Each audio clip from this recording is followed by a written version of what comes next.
My wife, a 31-year-old woman, firmly believes that I, a 35-year-old man, should have received a promotion by now, given that I've been working in the same position for the past 7 years.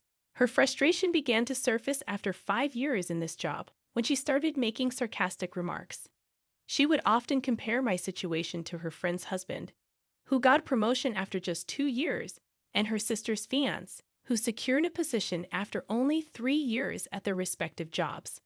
Ironically, she's been working in retail for 9 years, but has never had the opportunity to move up in her career. I suspect that her constant need to one-up others plays a role in her expectations. For instance, if one of her friend's spouses buys them an expensive item, she expects me to follow suit, simply because others have done so. Unfortunately, we're all too aware of the challenging economic situation in the United States due to the significant increase in prices over the past years. While I do my best to make my wife feel special, there are times when her demands seem excessive, especially when we can't afford such extravagances. Her disappointment with me grew over the past 2 months. Her closest friend received a new car for her birthday from her husband, and my wife expected the same from me. I had to remind her that I was still paying off the last car I bought her. This led to her giving me the cold shoulder, and our communication became sporadic at best. We exchanged greetings when we crossed paths, but that was the extent of it. I slept in the guest room and refused to indulge her because, at this point, I felt she could buy her own car. She believed that giving me the silent treatment would compel me to meet her demands. But when that didn't happen, she stopped talking to me altogether. Then, last week, I came home early from work. I had informed her that I'd be coming home at this time from now on, although she didn't inquire why. I had been prepared to explain my reason if she had asked. Instead, she continued to ignore me. The following day, while wiping the kitchen counter, I noticed her phone near the toaster. It appeared that she had forgotten it while running errands. I was about to leave it there when her phone lit up with an incoming message. Glancing down, I saw that it was from her friend, who inquired if my wife was certain about her earlier response. To my shock, my wife's previous message stated that she was leaving me because I was losing my job, and she couldn't tolerate it any longer. She added that there was no reason for her to stay, and our marriage had become pointless in our lives. I must admit, I was deeply hurt by her words. I never considered our marriage pointless, but it seemed that my wife viewed it as a one-sided relationship, with her taking more than giving. Her assumption that I was losing my job simply because I mentioned coming home early was a typical reaction for her. She always made assumptions without asking questions, so I decided not to inform her about my recent promotion, which came with a substantial pay increase and reduced work hours because I was now managing my own team. I preferred to remain silent and let her think what she wanted. 2 days after I stumbled upon her text messages, she came downstairs while I was preparing dinner, with 2 suitcases packed, and announced that she was going to stay with her closest friend for a while to sort things out. I inquired about her intentions, and she explained that she believed our marriage was no longer working, and she wasn't happy. I respected her decision to leave and continued with my evening. The next day, my first paycheck with the pay increase hit my account, and I was astounded by the amount of money I would now be earning. I contacted my good friend, her closest friend's husband, and suggested we go car shopping together. He picked me up, and we drove to the dealership. After choosing a car I liked, I drove away in my new vehicle. We had lunch together before parting ways to our respective homes. I suspected he might have mentioned my new car and the money I spent on it to his wife, or that my wife was present during the conversation. All of a sudden, my wife called my phone. I didn't answer the first call and let her call 2 more times before picking up on the third ring. She asked if it was true that I had purchased an expensive new car, and I confirmed that I had. She then questioned how I could afford it after I had been laid off. I inquired when she thought I had been laid off, and she seemed perplexed because she had assumed I had lost my job. I explained that I could afford the car due to my recent promotion. After a moment of silence, she suddenly exclaimed her congratulations and suggested we celebrate that evening. Confused, I reminded her of her earlier statement about our marriage being pointless and her desire to leave. She stuttered, attempting to come up with excuses, but I assured her it was all right and that I was fine celebrating alone. When she insisted on seeing me, I hesitated, explaining that it didn't seem wise considering her earlier feelings about our marriage. I believed she should stand by her initial decision. In response, she called me heartless and accused me of never loving her. She burst into tears and abruptly hung up, leaving me wondering if I was wrong for my actions. Was I wrong to distance myself from her, especially considering her sudden interest in my life, seemingly sparked by my new car and promotion? It has been 2 days since my last post, and things have taken an unexpected turn. My wife has completely changed her demeanor, shifting from indifference to intense concern about my well-being. She has bombarded my phone with calls and texts, ranging from threats of divorce to accusations of infidelity. I found myself surprised at her sudden interest in my actions, considering her previous lack of concern. She expressed a desire to come home, but I stood my ground, reminding her that she was the one who chose to leave. I couldn't understand why she expected me to beg her to return. I firmly stated that I shouldn't have to fight for our marriage alone, as marriage is a partnership, and I didn't make those vows alone before the priests. I reminded her that she was the one who essentially declared our marriage was over and had reached its end, not me. I refused to stay in a marriage with someone who expressed such sentiments. I told her plainly that I wouldn't engage in conversations if all she intended to do was complain like a spoiled child. Of course, she didn't appreciate my bluntness and hung up on me. It's been a week and a half since the last update, and I'm seriously considering filing for divorce. Initially, I contemplated filing for separation, hoping to spare her from embarrassment, until she created a scene at my family dinner. I had invited her, giving her a chance to attend without informing my family about our living situation. I wanted to shield her from her recent inappropriate behavior and decisions. However, during the dinner, as we discussed various topics, I complimented my mom for her unwavering support for my dad, especially since he was currently using crutches due to a broken leg. My wife chose that moment to interject, expressing her desire for me to be as supportive as my parents were for each other. Fed up, I confronted her, asking if I was a bad husband simply because I didn't cater to her every whim or because I wasn't constantly pleading for her return. In front of my family, I revealed how she had been mistreating me, assuming I had lost my job without discussing it with me first. I shared how she had moved out, claiming our marriage was pointless and practically over.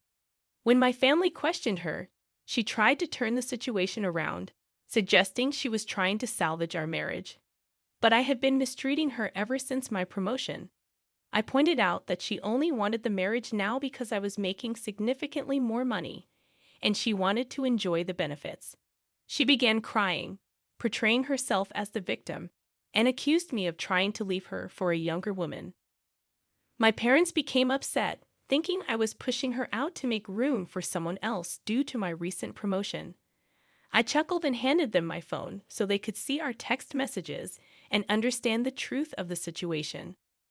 Up until 2 months ago, she had been treating me horribly, speaking to me in a way that my sisters were ready to confront her about. When she tried to paint me as the villain in front of my parents, I was furious. That moment, I told her I was completely done with her. I reminded her about the marital agreement we had signed. I made it clear that since she had made the first move to dissolve the marriage by moving out and expressing her exhaustion with our relationship the following day, she was entitled to nothing. Despite her desperate pleas for another chance, I was ready for it to be over. I wanted to move on and find someone who valued me for who I am, not for my money. She was delusional for thinking she could leave me, try to guilt-trip me into taking her back, and then expect everything to be okay. I'm glad you're looking at this situation positively and choosing to move forward without her. It's evident that her effort only increased because you got a promotion. You deserve someone who appreciates you for who you are, not for your success. As for my own struggles, I've always found it challenging to pay attention and focus on things I find boring.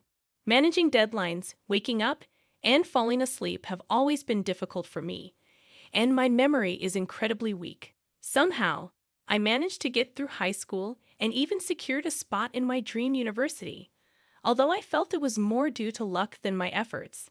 I often skipped classes at the community college, using excuses to mask the fact that I was sleeping in. This behavior made me feel awful about myself, fearing that if anyone discovered my laziness, they would hate me and think I was a failure. My self-esteem took a severe hit, and I developed imposter syndrome, general anxiety disorder, and an eating disorder due to my self-loathing. When university started, it became even harder to maintain my grades. Despite my best efforts, I kept missing deadlines, struggled to pay attention in class, and found it nearly impossible to focus on my studies. I tried everything: attending learning skill classes, reading every self-help book, locking myself in my dorm room, but I still felt like I was falling short academically. I was at an all-time low mentally until I stumbled upon an article about ADHD that felt like it was narrating my life story. Every little symptom described seemed to fit me perfectly. This discovery gave me newfound hope that I could get help. Fortunately, I was still covered by my parents' insurance. I promptly consulted a neurologist, which cost me $50, a detail that might become significant later on. The neurologist confirmed it was a classic case of ADHD and also diagnosed a memory problem.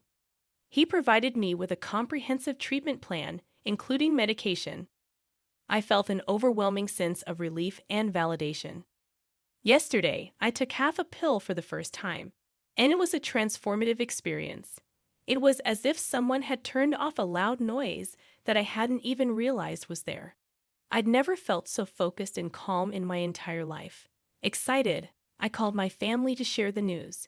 However, my mom abruptly interrupted me, asking me to bring her some pills when I got home.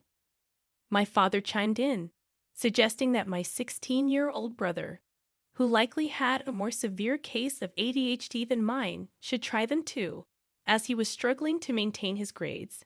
I was deeply uncomfortable with their request and suggested they consult a doctor themselves since it wasn't expensive and the wait times weren't long. But they brushed it off, insisting that ADHD medication was common nowadays, with people obtaining them from friends. And if it worked so well for me, why wouldn't I want the same for them? They claimed I was being overly uptight and making a fuss out of nothing.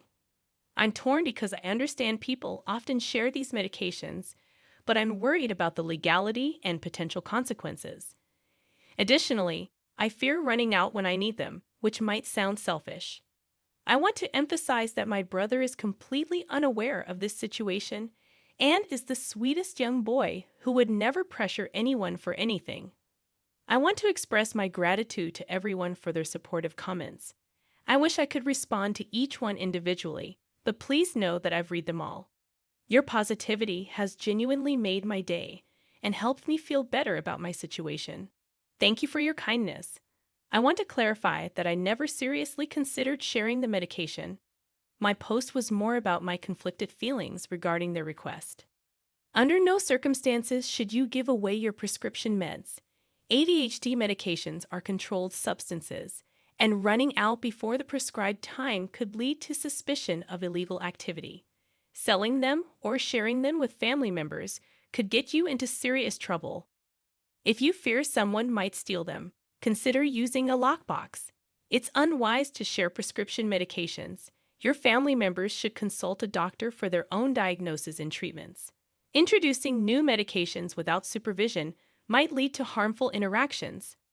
A couple of months before my grandmother passed away, I drove down to see her with my dad. Despite my initial belief that she disliked me due to my past mistakes, she gave me her wedding ring among other things, mentioning that I was her light and always there for her without being asked. During my visit, I learned about my grandfather's infidelity, and I assumed she gave me the ring instead of leaving it for him because she wanted him to have someone after her passing. I facilitated a reconciliation, but after her death, my cousin asked me to return the ring to my grandfather. I refused, believing that if she intended him to have it, she would have left it for him. Am I in the wrong here? Morally, you're not at fault. It was a gift freely given. However, you might want to check the legalities in your area, as sometimes gifts given shortly before death can be contested as part of the inheritance. Be prepared for relatives to try to guilt you into giving it back. But remember, your grandmother's intentions matter, and it's not your responsibility to fulfill someone else's assumptions about her relationship with your grandfather.